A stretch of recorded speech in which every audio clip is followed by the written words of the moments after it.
ان الذین کفروا بآیات اللہ لہم عذاب شدید، ان کے لیے ہے عذاب بہت سخت، واللہ عزیز ذو انتقام، اللہ زبردست ہے اور انتقام لینے والا ہے۔ اللہ تعالیٰ کی شان جہاں یہ ہے کہ وہ غفار بھی ہے، ستار بھی ہے، ودود بھی ہے، کریم بھی ہے، سب ساری شان، غفور بھی ہے، لیکن ساتھ ہی عزیز ذو انتقام، زبردست انتقام لینے والا ہے، اس کا انتقام بھی بہت شدید ہے۔ انا من المجرمین منتقمون، یہ سورہ سجدہ کی آیت جو ہے، ومن اظلم ممن ذکر بآیات ربہ ثم اعرض عنها انا من المجرمین منتقمون، اس سے بڑھ کر ظالم اور کون ہوگا جسے اس کے رب کی آیات کے ذریعے سے یاد دہانی کرائی جائے پھر بھی وہ اس کا انکار کرے، اعرض عنها، اعراض کرے۔ ایسے مجرموں سے تو ہم یقیناً انا من المجرمین منتقمون، یہ تو وہ مجرم ہیں جن سے انتقام لے کر رہیں گے ہم۔ ان اللہ لا یخفی علیہ شیء فی الارض ولا فی السماء، یقیناً اللہ پر کوئی شے مخفی نہیں ہے، نہ زمین میں اور نہ آسمانوں میں، ہر شے آن واحد کی طرح اس کے سامنے ہے، اس کے لیے نہ کوئی ماضی ہے، نہ حال ہے، نہ مستقبل ہے، آن واحد، پیور ڈیوریشن، ایبسولوٹ ٹائم، جس میں یہ ماضی حال مستقبل کی تقسیم نہیں ہے۔ مستقبل تمہارے لیے بہت دور کی شے ہے، اللہ فرماتے ہیں ہمارے سامنے ہے، انہم یرونہ بعیدا ونراہ قریبا، یہ تو دیکھ رہے ہیں اس کو بہت دور بہت دور بہت دور، ہم تو اس سے اپنے بالکل سامنے دیکھ رہے ہیں، ہمارے تو قریب موجود ہے۔ تو یہ اللہ تعالیٰ کا وہ علم ہے، ان اللہ لا یخفی علیہ شیء فی الارض ولا فی السماء هو الذی یصورکم فی الارحام کیف یشاء، وہی ہے جو تمہاری تصویر بناتا ہے، نقشہ کشی کرتا ہے رحموں کے اندر، تمہاری ماؤں کے پیٹوں کے اندر، جیسے چاہتا ہے، جیسے چاہا شکل بنا دیا، جیسی چاہی ناک بنا دی، جیسی چاہی آنکھ بنا دی، چھوٹی بڑی، ناک جو ہے ستواں ہے یا کچھ اور طرح کی ہے، جو چاہ بنایا، نقشہ وہ نقشہ گر وہی المصور، یہ اللہ تعالیٰ کے ناموں میں سے المصور، البارئ المصور، الخالق البارئ المصور، خالق بھی ہے، باری بھی ہے، مصور بھی ہے، نقشہ کشی بھی کرتا ہے، فنیشنگ ٹچز اسی نے دیے ہیں، ہمارے خد و خال اسی نے بنائے ہیں۔ تو وہ تمہاری ماؤں کے پیٹوں میں تمہاری نقشہ کشی کرتا ہے، تمہارے نقوش بنا دیتا ہے جیسے چاہتا ہے۔ اب ایک طرف تو تھا اللہ تعالیٰ کا علم کامل، ہر شے آنے واحد میں اس کے سامنے موجود ہے، اس کے لیے غیب کا کوئی سوال ہے ہی نہیں، حضور ہی حضور ہے، غیب کا سوال ہی نہیں۔ یہ تو جب ہم کہتے ہیں عالم الغیب والشہادہ، تو یہ غیب کا لفظ ہمارے اعتبار سے، اللہ کے لیے تو غیب ہے ہی نہیں، شہادہ ہی شہادہ ہے، ہر شے اس کے سامنے موجود ہے، آنے واحد میں موجود ہے، نہ ماضی حال مستقبل کی تقسیم ہے، نہ حاضر اور غائب کا کوئی فرق ہے۔ دوسری طرف قدرت ہے، اس کا اختیار مطلق ہے، یہاں اس میں در حقیقت اس کے اختیار مطلق کا ذکر ہوا، هو الذی یصورکم فی الارحام کیف یشاء لا الہ الا هو العزیز الحکیم، اس کے سوا کوئی الہ نہیں ہے اور وہ زبردست ہے اور کمال حکمت والا۔ یہ میں نے بہت مرتبہ بیان کیا، العزیز الحکیم، یہ دو اللہ کے اسماء، یا عزیز حکیم، دو صفات،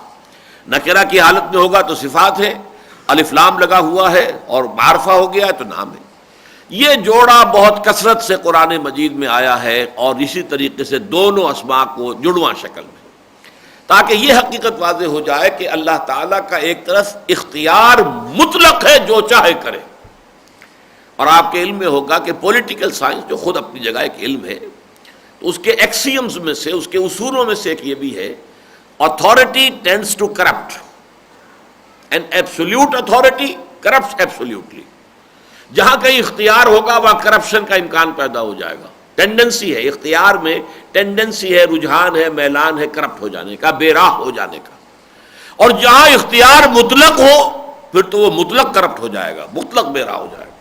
یہی وجہ ہے کہ جو کانسٹیٹیوشنل لا ہے، یہ لا کا ایک خاص اپنی جگہ پر شعبہ ہے، بڑے بڑے وکلاء ہوتے ہیں جو کانسٹیٹیوشنل جو لا ہے اس کے ایکسپرٹس ہوتے ہیں، اس میں یہی چیز ہوتی ہے کہ جہاں کہیں بھی کسی ہستی کے ساتھ آپ نے اختیارات رکھ دیے ہیں، وہاں اسی درجے کے چیکس اینڈ بیلنسز بھی ہونے چاہیے، یہ اختیار غلط استعمال نہ ہو جائے۔ لیکن اللہ کی ذات وہ ہے کہ جس کا اختیار مطلق ہے، جس پر کوئی چیک اینڈ بیلنس نہیں، کسی کی طرف سے کوئی تحدید نہیں، البتہ جہاں اس کا اختیار مطلق ہے وہاں اس کی حکمت بھی کاملہ ہے، اس کا اختیار حکمت کے ساتھ استعمال ہوتا ہے۔ اس میں بھی وضاحت کر دوں، پہلے بھی میں نے بارہا کی ہے کہ کبھی میں شروع میں کہہ دیا کرتا تھا کہ اس کا اختیار حکمت کے تحت استعمال ہوتا ہے، یہ مناسب نہیں ہے۔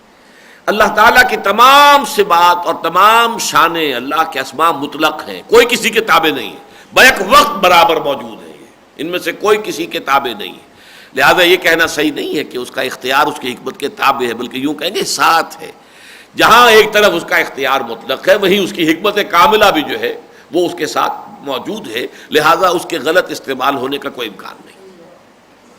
هو الذی انزل علیک الکتاب منہ آیات محکمات ہن ام الکتاب واخر متشابہات۔ اب یہ بہت اہم مسئلہ ہے قرآن مجید کے بارے میں جو یہاں بیان ہو رہا ہے، وہی ہے کہ جس نے اتاری ہے یہ کتاب اے محمد آپ پر، جس میں کچھ آیتیں تو ہیں محکم جو اصل کتاب کی جڑ ہیں، اساس ہیں، بنیاد ہیں، واخر متشابہات، اور دوسری ہیں جو متشابہ ہیں۔ قرآن حکیم کی آیات کی ایک تقسیم یہ ہے جو یہاں ہو رہی ہے، یہ یوں نہ سمجھیے کہ تمام آیات یا اس یا اس کیٹیگری میں چلی جائیں گی، نہیں، بلکہ یہ خاص اعتبار سے ان دو کیٹیگریز کو ایک دوسرے کے مقابل لایا گیا۔ ایک وہ آیات ہیں کہ جن کا مفہوم بالکل واضح ہے، جن میں کسی شک و شبے کی گنجائش نہیں، کوئی اشتباہ وارد ہوتا ہی نہیں، اور ایک وہ آیات ہیں کہ جن کے ایگزیکٹ مفہوم کے تعین کے اندر دقت آتی ہے۔ اب یوں سمجھیے کہ کیوں ہے اور کیسے ہے، اور اس میں تقسیم کی بنیادی جو ہے وہ بنیاد کیا ہے، بنیادی وجہ کیا ہے۔ دیکھیے مثلاً آیات محکمات میں اجماع ہے کہ تمام آیات احکام جو ہیں وہ آیات محکمات ہیں، یہ کرو یہ نہ کرو، یہ حلال یہ حرام، یہ واجب یہ فرض، یہ محکمات ہیں، اس لیے کہ سارے دین کی جڑ بنیاد یہی تو ہے نا۔ قرآن ہدایت بن کر نازل ہوا، ہدی للناس ہے، ہدی للمتقین ہے، اور ہدایت کے لیے کیا کرنا ہے کیا نہیں کرنا، کدھر جانا کدھر نہیں جانا ہے، یہی تو اس کا اصل موضوع ہے۔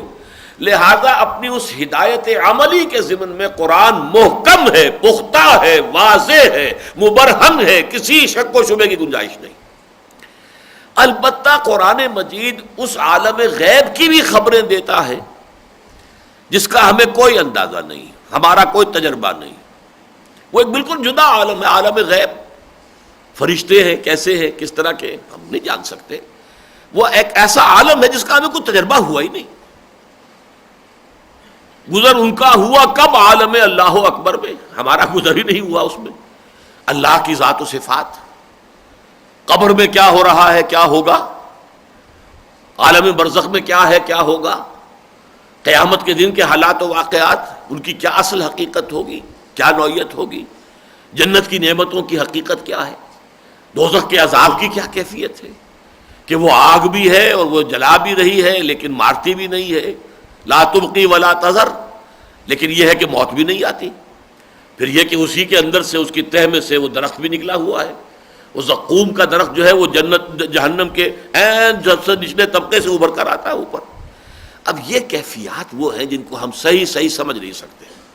اس لیے یوں سمجھ لیجئے کہ پہلی تقسیم تو یہ ہے کہ آیات الاحکام وہ آیات محکمات ہیں، واضح، کھلی، مبرہن، روشن، کسی شک و شبہ اور کسی اشتباہ سے بالکل پاک اور صاف۔ البتہ عالم غیب کی چیزیں، اب ظاہر بات ہے ان کا کچھ نہ کچھ اجمالی علم ہمیں نہیں ہوگا تو ہم سیدھے راستے پہ چل ہی نہیں سکتے۔ اگر آخرت کا یقین نہیں ہوگا تو ہم دنیا کے اندر غلط راستے پر پڑ جائیں گے۔ جنت اور دوزخ کا ہمیں علم ہوگا تبھی تو ہمارے اندر طلب پیدا ہوگی جنت کے حصول کی اور دوزخ سے بچنے کی۔ لہذا اس عالم کا کچھ نہ کچھ علم دینا ہمیں ضروری ہے ہماری ہدایت کے لیے۔ ہماری جو علمی بنیاد بنتی ہے ہدایت کی وہ تو وہی ایمانیات ہے، اور ان ایمانیات کا تعلق کل کا کل عالم غیب سے ہے۔ اب دیکھیے ایمانیات میں سے ہم یہ کہہ سکتے ہیں کہ حضور پر ایمان جو ہے کم سے کم صحابہ کے لیے ایمان بالغیب نہیں تھا، لیکن حضور تو ان کے سامنے موجود تھے۔ واقعہ یہ کہ حضور پر ایمان صحابہ کے لیے بھی عالم غیب کی شے ہے، لیکن وہی آتے تو کسی نے نہیں دیکھی نا۔ وہی ہے جس کے بنا پر یہ محمد ابن عبداللہ ابن عبد المطلب جو ہے یہ محمد الرسول اللہ بن گئے صلی اللہ علیہ وسلم، وہ تو وہی ہے، اور وہی عالم غیب کی شے ہے۔ نہ جبریل کو کسی نے دیکھا اور نہ وہی کیسے آ رہی ہے اس کا کسی کو تجربہ ہوا، لہذا یہ عالم غیب کی شے ہے۔ اس لیے سورہ بقرہ میں شروع فرمایا تھا ھدی للمتقین الذین یؤمنون بالغیب، یہ ہدایت ہے ان متقیوں کے لیے جو غیب پر ایمان رکھتے ہوں۔ تو ایمان کا تو سارا دار و مدار ہے ایمان بالغیب پر، اور ایمان بالغیب میں جن چیزوں کو ہم مانتے ہیں